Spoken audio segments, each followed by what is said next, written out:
Hello, everyone. To lock a folder with a password in Windows 11, follow these steps. First, you need to download and install WinRAR on your computer. After installation is complete, locate the folder or file you want to protect with a password. Right-click on that folder or file. From the drop-down menu, hover over WinRAR and click on it. Then click on Add to Archive. A new window will appear with archive settings. Click on the Set Password button. Enter your desired password in the password field. Make sure to check the option Encrypt File Names for extra security. This will hide the file names inside the archive as well. Click OK to confirm the password. Then click OK again to create the password-protected archive. And that's it! Your folder is now protected with a password.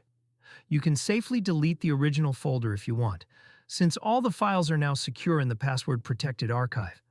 Thanks for watching and see you in the next video.